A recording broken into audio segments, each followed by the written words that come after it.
24 paslon nomor urut 3 Ganjar Pranowo Mahfud MD siapkan gugatan sengketa Pilpres ke Mahkamah Konstitusi. Kita sudah bersama dengan Todung Mulya Lubis, Deputi Hukum TPN Ganjar Mahfud, dan juga Habibur Rahman, Wakil Ketua Umum Gerindra. Terima kasih, selamat sore Bang Todung dan juga Bang Habib. Ya, selamat sore. Assalamualaikum warahmatullahi wabarakatuh. Waalaikumsalam warahmatullahi wabarakatuh. Selamat sore Bang Todung, selamat sore Bang Habib. Bang Todung, ini bukti apa saja yang sudah disiapkan tim hukum untuk menggugat ke MK, gugatan ke MK? Ya, banyak sekali bukti yang sudah kita kumpulkan ya.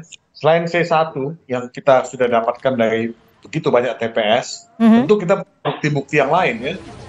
Yang kita kumpulkan dan jumlahnya ratusan ya, ribuan ya. Bukti-bukti itu, tapi apakah kita akan sampaikan semuanya itu tentu kami akan putuskan nantinya, rapat-rapatkan berikutnya. Tapi selain bukti-bukti yang tertulis ya, kami juga punya saksi fakta yang akan kami hadirkan pada persidangan di MK nantinya. Kami juga mengajukan sejumlah ahli untuk tampil di MK untuk menjelaskan ya mengenai apa yang disebut dengan TSM dan apa dampaknya terhadap voting behavior, perilaku pemilih. Karena kita memang akan lebih banyak fokus kepada pelanggaran, atau saya lebih cenderung menyebut kejahatan TSM. Dan ini bisa dibuktikan sebenarnya. Bisa dibuktikan dari berbagai ilmu pengetahuan. Kalau kita bicara psikologi politik, ya dampak dari pernyataan-pernyataan, sikap-sikap, kebijakan-kebijakan yang politik itu mempengaruhi perilaku pemilih.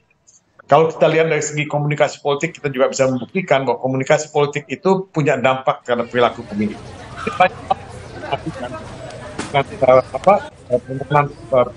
Kita ke Mahkamah Konstitusi nantinya, dan saya harap Mahkamah Konstitusi terutama hakim-hakimnya bisa melihat kasus ini dengan lebih jernih, ya, tidak dengan semata-mata perhitungan angka, ya, perolehan suara.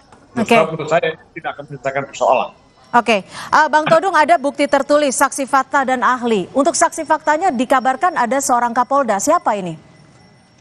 Ya, saya tidak mau menyebutkan namanya lebih dulu, tapi kita sedang mendiskusikan itu secara internal ya, bagaimana kita akan menampilkan semua saksi-saksi dan ahli yang akan kita ajukan nanti. Artinya Kapolda aktif? Tunggu aja sampai sidang di MK nanti. Tunggu saja sampai sidang di MK. Baik, saya ke Bang Habib. Bang Habib, akankah melakukan persiapan khusus untuk menghadapi gugatan ke MK ini? Ya, kita sudah sangat siap ya, walaupun nggak perlu persiapan yang khusus-khusus amat, tapi kita memang siap. Konsekuensi kita menang tentu pihak yang nanti merasa dikalahkan, merasa kalah, tentu akan mengajukan upaya hukum ini. Ini adalah upaya konstitusi, ya.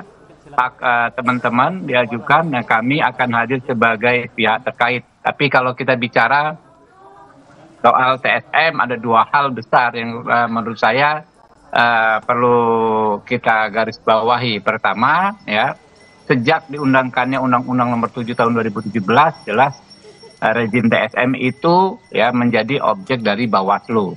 Lalu praktek terhadap apa yang diatur di Undang-Undang 7 tahun 2017 adalah sengketa Pilpres tahun 2019, di mana waktu itu kami sebagai pihak pemohon ya, kami juga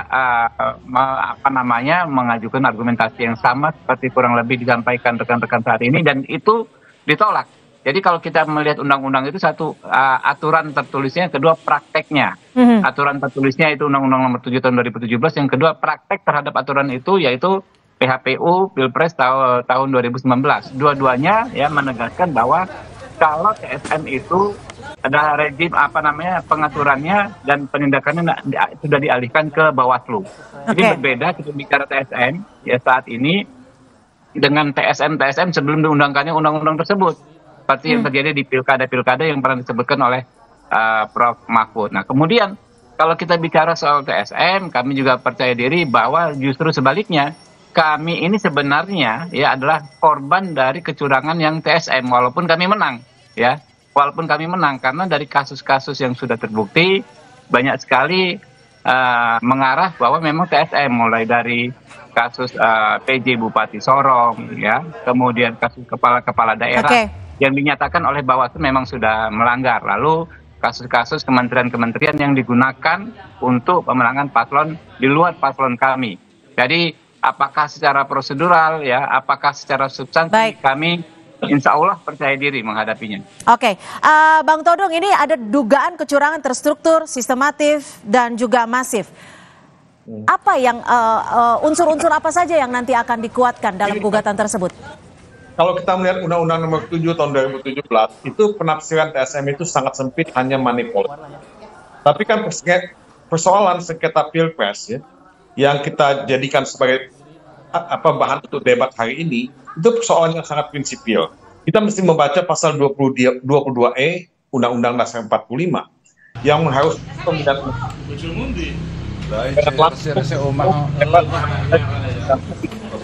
Nah, inilah dasar.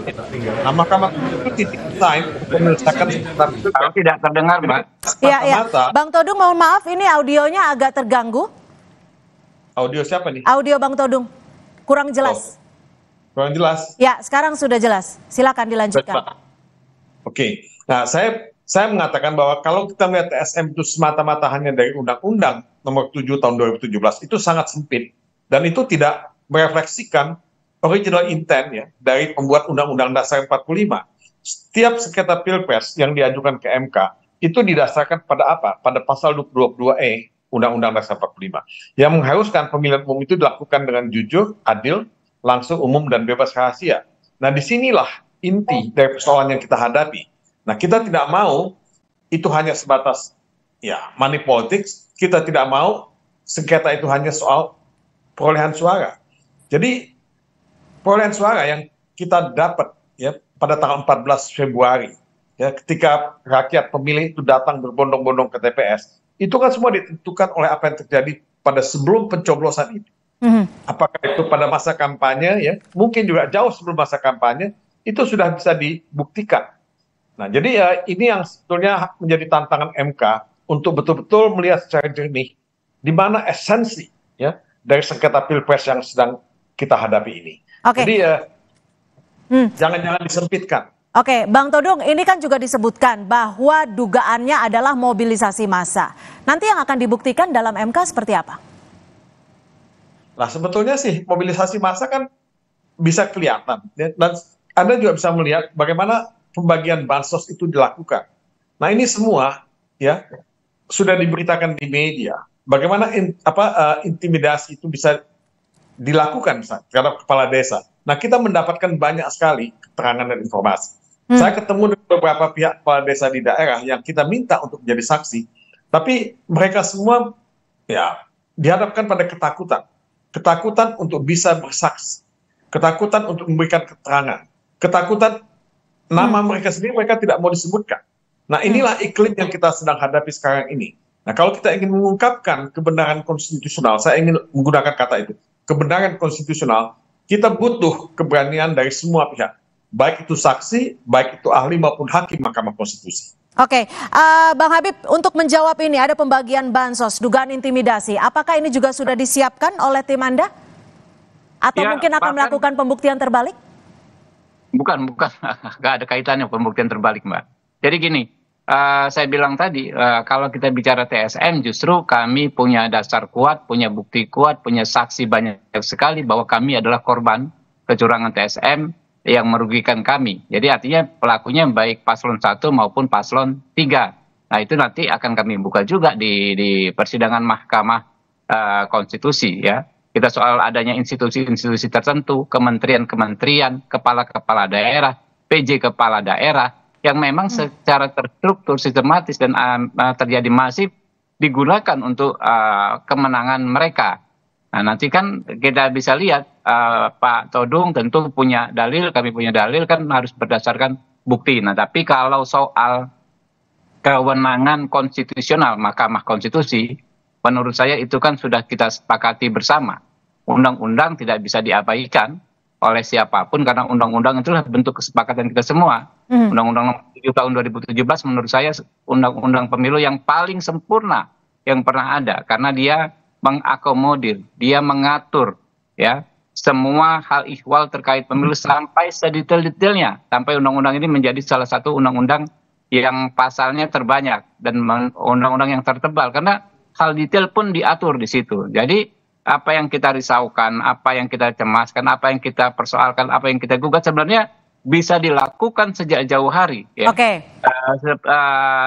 Pada saat pemilu ini berjalan. Jadi bunyi TSM ini ya kan ya yang kami dapat baru setelah penghitungan suara ya, setelah quick count dinyatakan ada yang kalah lalu mulai bunyi TSM. Padahal ya berbagai sengketa kan bisa diselesaikan sebelumnya. Misalnya macam-macam di buku keempat Undang-Undang Pemilu ya, itu satu buku sendiri mengatur soal mekanisme bagaimana merespon berbagai bentuk kecurangan. Ada mulai sengketa administrasi ya, pelanggaran administrasi, ada sengketa proses, ada PHPU dan semuanya punya turunan-turunannya. Dan kalau kami ya sebagian besar kami tempuh dan sudah memiliki kekuatan hukum. Nah, sehingga sekarang kalau ada teman-teman mempersoalkan banyak hal, mulai dari soal kewenangan Mahkamah Konstitusi, kami juga punya ya banyak sekali ahli ya yang akan menyatakan penguatan argumentasi bahwa memang Mahkamah Konstitusi itu punya kewenangan yang memang khusus ya, yaitu mengadili perkara yang bisa berpengaruh terhadap hasil pemilihan. Nah ini sehingga kesepakatan konstitusional kita menurut kami ya haruslah kita sama-sama hormati. Baik, Bang Todung, ini justru Bang Habib menyebut sebagai korban. Bagaimana Anda melihatnya ini? Apakah juga tim Ganjar Mahfud akan melakukan pembuktian terkait dengan dugaan manipulasi suara? Tapi dijawab setelah jeda, tetap bersama kami di Kompas Petang.